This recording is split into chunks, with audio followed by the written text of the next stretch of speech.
In the heart of a crumbling mansion, Dr. Elias Lethbridge toiled away in his dusty laboratory. The aged scientist, once a respected figure, was now shunned by the world for his radical experiments on time travel. Desperate to prove his theories, he decided to change the past and silence his critics. Little did he know the universe wouldn't forgive his interference. With trembling hands, Dr. Lethbridge calibrated his time machine, a grotesque amalgamation of wires, tubes, and rusted gears. Beads of sweat dripped from his brow as the machine hummed to life, pulsating with a sickly green glow.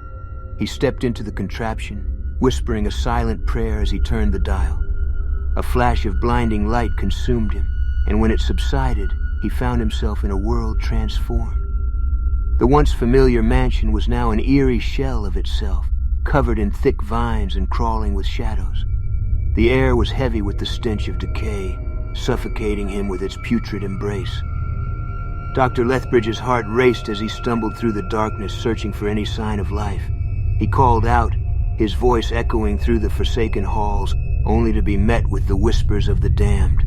The world he once knew had become a twisted nightmare, a manifestation of his arrogance and folly. As panic and despair consumed him, he sprinted back to his laboratory, desperate to undo his terrible mistake.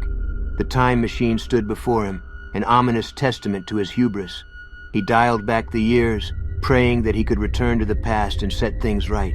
Another flash of light blinded him, and when his vision cleared, he found himself stranded in a barren wasteland. The air was thin, and the earth was devoid of any sign of life. The sky above was a swirling vortex of darkness, devoid of stars and moon. Tears streamed down Dr. Lethbridge's face as he realized the magnitude of his error. He had gone back too far, lost in the abyss of time with no hope of return. He crumpled to the ground, his sobs swallowed by the void that now surrounded him. Abandoned, forsaken, and utterly alone, Dr. Elias Lethbridge was left to ponder the consequences of his transgression. As the shadows closed in around him, the once brilliant scientist was consumed by darkness, a fitting end for a man who dared to meddle with the fabric of time.